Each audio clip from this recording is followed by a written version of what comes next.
Hello, this is Michelle from Physioactive Indonesia, bringing to you episode 14 of Singapore Surgeon Insight series. Today, joining us is Dr. Ong Kee Liong, orthopedic surgeon from Synergy Orthopedic Group, Singapore. How are you, doctor? I'm good. Thank you, Michelle, for the invitation. Glad to be here. Thank you for taking the time to be with us.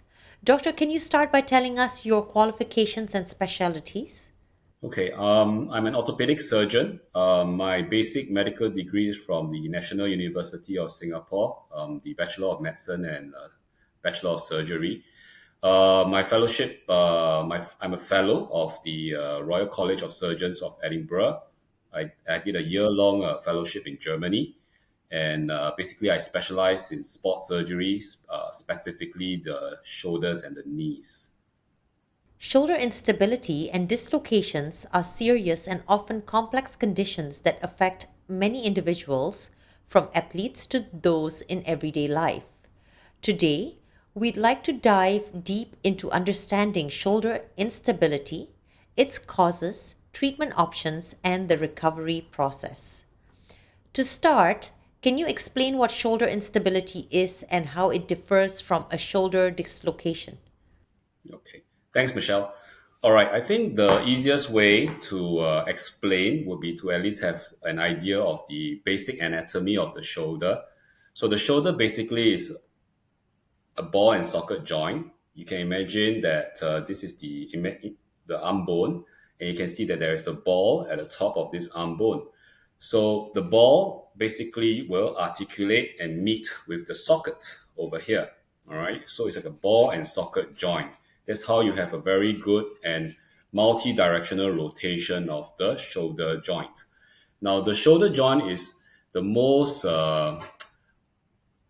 unstable shoulder of the entire body. The reason for that is simply because it is bound only by the ball and socket articulation as well as various muscle and soft tissue structures around the shoulder joint. It is not like, say, for example, the knee, which is a hinge joint, which confers significant amount of stability. So what happens is that if, let's say, a patient unfortunately injures the shoulder, it could be like, as Michelle, you rightly pointed out, maybe an athlete, maybe a racket player, and he swings his arm in a manner such that it causes a very awkward articulation of the shoulder joint. He can sometimes injure small structures within the shoulder joint. And this can cause injuries and tears, and that can cause some form of discomfort. Now, this kind of discomfort can range from pain. It can also go to instability. You can feel a sensation of looseness and clicking, and that can be a result of something torn and fraying within the structure of the shoulder. And this structure of the shoulder is known as the labrum in medical terms. In layman's term, can imagine it's like an O-ring or a rubber band in the socket, within the socket of the shoulder joint. And this can tear in various configuration and can cause different types of pain when the shoulder is moved through a various range of motion. Now, commonly, patients will have fallen on the shoulder, on the arm, and as they go into this kind of position, they will dislocate the shoulder sometimes, and this will be called a front dislocation. And when that happens, the patient could then have a sensation of instability. The shoulder is now disjointed. The patient straight away knows that there is something that is acutely wrong. The shoulder is out of its joint. That is a clear acute dislocation when the shoulder no longer is within that ball and socket configuration like this. It is out of the joint. So that is called a dislocation. However, instability, on the other hand, basically is just a term to indicate a general discomfort or condition where there is pain, there's clicking, and that is often due to an injury such as repetitive tears and movement of the labrum over here, or it could be due to that one-time bad dislocation that the patient has sustained when he went out like that. The shoulder joint went out like that, right? So, when a patient experiences their first shoulder dislocation, What are the initial treatment options? And how do you decide between a conservative treatment and a surgical intervention? Okay, so that's a very good question because not all shoulder dislocations and the condition of shoulder instability requires surgery at the get go. My preference basically is to see how bad the patient's discomfort is and what kind of patient level of activity he's actually at.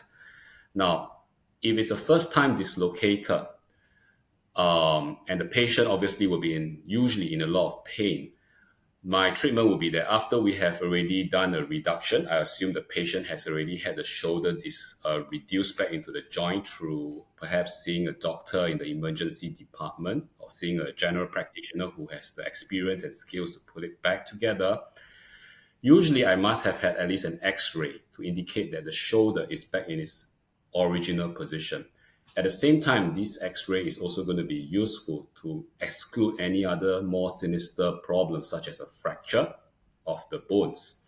If that has already been done, and I'm quite happy with the alignment of the shoulder, then treatment would consist of medication, initially pain relief medicine to reduce the pain because he will be in a lot of pain still even after the shoulder is put back into position. And then typically I'll put the patient on an arm sling so that the arm sling can help to provide further support to the painful shoulder. This pain usually will last for about 1 or 2 weeks. And certainly with medication, it will help to resolve the pain a bit faster. And coupled with it, I would normally have referred the patient to physiotherapy. All right. Now, physiotherapy is, in my opinion, very important simply because a lot of first time dislocators, they have never had such a problem before.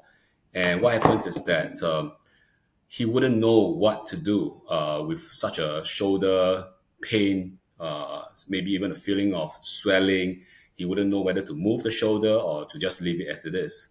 So a good physiotherapist will be able to step in and help guide the patient to move the shoulder in a very careful and safe manner. Now, typically after about 1 week of pain medication to relieve the pain, I will usually refer the patient to the physiotherapist so that they can do things like pain relief modalities, ultrasound therapy, muscle tendon releases to ease the cramps as well as the spasms that the patient might have. And subsequently, when the patient is comfortable, right, with the help of medication, of course, we will start to range the patient in a very gradual and gentle manner. It will be uncomfortable at the beginning simply because it is barely only 1 week after a first time dislocation. But with good guidance and with the help of anti inflammatory medications, typically, the range should slowly come back. And most of the time, I would expect if everything to be going smoothly, the patient should be able to regain full range of motion, hopefully by about somewhere between 2 to 6 weeks of physiotherapy. That's provided the patient is compliant to both medications as well as physiotherapy. He has to work very hard on a daily basis to be able to achieve this. Now, if let's say I were to follow the patient up further and he continues to have some discomfort, I will assess him and I will decide whether or not the patient is comfortable with his level of activity of his shoulder. Not all patients, as I said earlier, will require further surgical or invasive intervention. If the amount of range of motion is satisfactory to the patient, he's able to do his activities of daily living, that might just be enough for the patient, as long as he's comfortable. However, there are a separate group of patients who may have persistent dissatisfaction with the shoulder. That's purely because maybe the patient has a significant pre-morbid level of activity. He used to be able to play sports, he's able to play basketball, or he's able to even just do household chores like cleaning the windows, mopping the floor, and now the patient is unable to do so because he always gets this constant fear of the shoulder dislocating or so-called popping out. then I will explore with the patient the option of surgery. Okay, so this would also apply if there is a continuous recurring of a shoulder dislocation, right, doctor? Absolutely, yeah. So if let's say the patient is not having further problems of pain, of the feeling of looseness, of the fear that perhaps if he were to do a throwing action, typically like that, which is the most common fear of patients with anterior shoulder instability, this throwing action, because this is the most vulnerable position of the shoulder. If he has that kind of sensation that he can't do this well, and this is so important to him for his hobbies or for his activities of daily living, then if conservative physiotherapy has been unable to address this and improve this condition, that would be a case of recurrent instability that I would then explore with the patient further intervention. Okay, so then can you walk us through the different surgical options available for treating the shoulder instability? And for Indonesian patients, what should their itinerary look like? So there are quite a number of surgical procedures for shoulder instability depending on the actual structural damage to the shoulder. It can be a soft tissue damage purely, or it can sometimes be a bony damage. So I think I'm going to address mainly the soft tissue damage that is more commonly seen. This would usually be involving that rubber band-like structure called the labrum, which I mentioned to you earlier on, which is right in the socket, right down here. You can see that circular structure over here, like a O-ring. So sometimes when you have a dislocation, when a patient dislocates, this O-ring gets torn off its rim. So surgery is basically a keyhole surgery commonly, and we use keyhole techniques to pin this torn rubber band ring called the labrum back to its original position. So with that, the patient's stability will be restored and he can then safely embark on a period of rehabilitation to get back his range and his strength and back to his activities. Now, there are quite a few types of techniques involved for more complicated conditions. That could include things like what we call remplissage. In very, very severe cases, we do a bone block transfer. That would be usually what I do is a Lata procedure, which is a more complex surgery for revision surgeries for patients who have had perhaps previous surgeries arthroscopically done to repair that soft tissue structure called the labrum. And unfortunately, he perhaps could have torn it again. And then this time round, we may have to move on to certain more complex surgery because the original soft tissue is unfortunately too poor to be fixed back again. And what is the downtime for the surgery, doctor? So going to downtime and patients' itinerary for patients who are in Indonesia. So typically, it's a period of about 3 to 6 months of post-op recovery and rehabilitation, depending on the patient's ability to be compliant to the physiotherapy, how active he was before the incident and before the surgery. So if I was to perform an operation, all right, for the patient for shoulder stabilization, typically I would hope that the patient is able to remain in Singapore for a period of about 2 weeks, simply because this is the period where I'm most concerned about things like infection. I'll be watching the wound very carefully just to make sure everything is nicely healing well without any signs of infection setting in. After 2 weeks, I'll be prepared to let the patient go back. During the first 2 weeks, I would have started the patient on physiotherapy. In fact, I get them on physiotherapy really early on the very first day after surgery. When he wakes up the next morning, after a good night's sleep, we get started so that we can get him moving. After the first day, I would then continue to engage the patient and then also at the same time make sure that he is compliant to the physiotherapy exercises. And at 2 weeks, when I say that he can go, I will make sure that the patient continues his rehab in Indonesia, making sure that he gets his range of motion up to the level that I want to. Typically, for most patients, up to the level of about 90 degrees, which is shoulder height. All right. And this is only going to be possible with the help of medication plus physiotherapy. These two has to go together. It cannot be one or the other, because if without one or the other, it will not progress efficiently. So this is something that I do tell patients all the time, that it has to be both at the same time.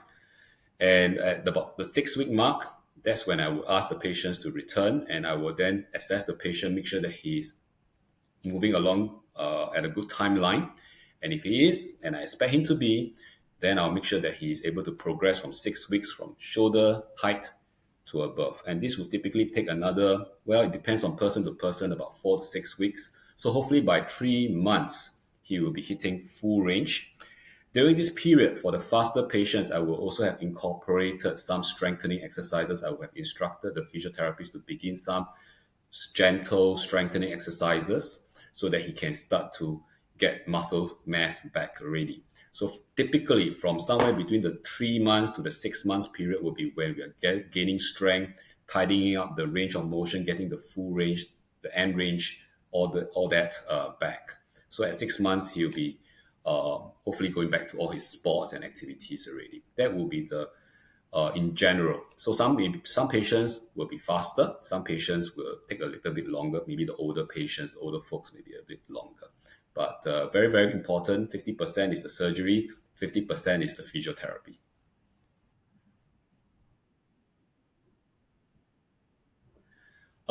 Yes, I think one important thing that I just want to highlight that I do see occasionally for those who are not so well aware of how to look after themselves after a shoulder dislocation or shoulder instability is the avoidance of having a frozen shoulder setting in. You will think that with a shoulder that's unstable, the last thing you will worry about is a shoulder that is stiff. But there are quite a few cases, unfortunately, who I do see is that after an injury, be it an actual full-blown dislocation, or perhaps just just labral repetitive actions and then injuring the labrum and then get this pain, that I will also call it as instability because it involves the labrum structure, right? So whether it be pain or whether it be a sense of looseness, the patient unfortunately doesn't know what to do. So he just cradles it for maybe a good 4 to 6 weeks. Some of them I even see at 1 month, 2 months. Even I think the longest I've seen was like 3 months. And by the time they decide to do something about it, the shoulder is extremely stiff. So instead of an unstable shoulder, it's now an overly stiff shoulder. So that's actually a frozen shoulder, which is a painful, stiff shoulder. So then the problem is that we now have to get this range back for the shoulder. So I think it's very important that once a patient suffers an injury to the shoulder and there is pain or perhaps an instability, a dislocation, at least get it checked by a doctor, and then maybe get an X-ray bare minimum just to make sure that there's no fractures. And then usually, I think the first thing to start would be at least to get some medication and get the arm moving if there's no structural deficit that is going to cause harm. And the physiotherapist's role is very, very important in this manner because you really do need to get it moving so that you can avoid range of motion issues later on down the road. All right. Dr. Ong, thank you so much for sharing your expertise with us today. Your You're insights welcome. into shoulder instability and dislocation have been incredibly informative, and we appreciate your time. Thank you. For our Thank you. viewers, if you are interested in speaking with Dr. Ong, you can find details, including his WhatsApp, clinic phone number, and website in the description below. If you're planning to get your surgery in Singapore and live in Jakarta, you can start your physiotherapy at Physioactive Singapore and continue your rehabilitation program in Physioactive Indonesia. Please find details of our clinic below. On behalf of our entire team at Physioactive Indonesia, we want to thank you for tuning in, and we look forward to bringing you more top quality content from leading industry surgeons.